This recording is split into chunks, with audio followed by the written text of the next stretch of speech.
اعوذ باللہ من الشیطان الرجیم بسم اللہ الرحمن الرحیم نحمدہ ونصلی علی رسولہ الکریم۔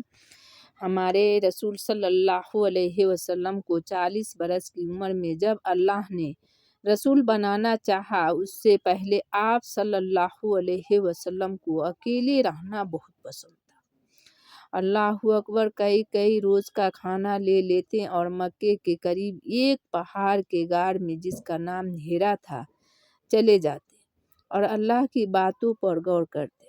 دنیا کی گمراہی اور عرب کی لوگوں کی یہ بری حالت دیکھ کر آپ صلی اللہ علیہ وسلم کا دل دکھتا تھا۔ اللہ اکبر، آپ صلی اللہ علیہ وسلم اس غار میں دن رات خدا کی عبادت اور سوچ میں پڑے رہتے تھے۔ ایک دن ایسا ہوا کہ اللہ کا وہ فرشتہ جو اللہ کا کلام اور پیام لے کر رسولوں کے پاس آتا ہے اور جس کا نام جبرائیل علیہ السلام ہے، نظر آیا۔ اس فرشتے نے خدا کا بھیجا ہوا سب سے پہلا پیام، جس کو وحی کہتے ہیں، محمد رسول صلی اللہ علیہ وسلم کو سنایا۔ خدا کی بھیجی ہوئی پہلی وحی یہ تھی، اقرأ بسم ربک الذی خلق، خلق الانسان من علق، اقرأ وربک الاکرم الذی علم بالقلم، علم الانسان ما لم یعلم۔ ترجمہ: اے اپنے اس خدا کا نام پڑھ جس نے کائنات کو پیدا کیا، جس نے انسانوں کو جمے ہوئے خون سے بنایا۔ پڑھ، تیرا خدا بڑا ہی کریم ہے جس نے قلم کے ذریعے علم کو سکھایا، انسان کو وہ بتایا جو وہ نہیں جانتا۔ اللہ اکبر، یہ ہمارے رسول صلی اللہ علیہ وسلم پر پہلی وحی آئی، جس وحی کا آنا تھا کہ رسول صلی اللہ علیہ وسلم پر اپنے امت کی تعلیم کا بڑا بوجھ ڈال دیا گیا۔ اللہ اکبر، نادانوں کو بتانا، انجانوں کو سکھانا، اندھیرے میں چلنے والوں کو روشنی دکھانا اور بتوں کے پجاریوں کو خدائے پاک کے نام سے آشنا کرنا۔ اللہ اکبر، آپ صلی اللہ علیہ وسلم کا کام ٹھہرایا گیا۔ آپ صلی اللہ علیہ وسلم کا دل اس بوجھ کے ڈر سے کانپ گیا۔ اسی حالت میں آپ صلی اللہ علیہ وسلم گھر واپس آئے اور اپنی بیوی حضرت خدیجہ رضی اللہ عنہا سے سارا واقعہ بیان کیا۔ اللہ اکبر، حضرت خدیجہ رضی اللہ عنہا نے آپ کو تسلی دی اور کہا کہ آپ صلی اللہ علیہ وسلم غریبوں پر رحم فرماتے ہیں، بے سکوں کی مدد کرتے ہیں اور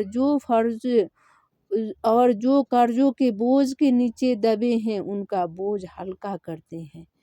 الحمدللہ، اللہ تعالیٰ ایسی آدمی کو یوں نہ چھوڑ دے گا۔ پھر آپ صلی اللہ علیہ وسلم کو اپنے چچیرے بھائی ورقہ بن نوفل کے یہاں لے گئے۔ ورقہ عیسائی ہو گئے تھے اور عبرانی زبان جانتے تھے، اور حضرت موسیٰ علیہ السلام کی کتاب توریت اور حضرت عیسیٰ علیہ السلام کی کتاب انجیل پڑھے ہوئے تھے۔ انہوں نے خدا کے رسول ان پر درود ہو سے یہ سارا ماجرا سنایا تو کہا کہ یہ وہی خدا کا فرشتہ ہے جو موسیٰ پر اترا تھا۔ پھر کہا کہ اے کاش میں اس وقت طاقتور اور تندرست ہوتا جب تمہاری قوم تم کو تمہارے گھر سے نکالے گی۔ آپ صلی اللہ علیہ وسلم نے پوچھا، کیا ایسا ہوگا؟ ورقہ نے کہا کہ جو پیغام لے کر آپ آئے ہیں اس کو لے کر آپ صلی اللہ علیہ وسلم سے پہلے جو بھی آیا اس کی قوم نے اس کے ساتھ یہی کیا۔ اتفاق یہ کہ اس کے کچھ ہی روز کے بعد ورقہ نے انتقال کیا۔ ابھی آپ صلی اللہ علیہ وسلم نے اپنا کام شروع ہی کیا تھا کہ اللہ کا یہ حکم ہوا، یا ایھا المدثر قم فانذر وربک فکبر وثیابک فطہر والرجز فاہجر۔ ترجمہ: اے چادر میں لپٹے ہوئے کھڑا ہو جا، پھر ڈر سنا اور اپنے رب کی برائی بول اور اپنے کپڑے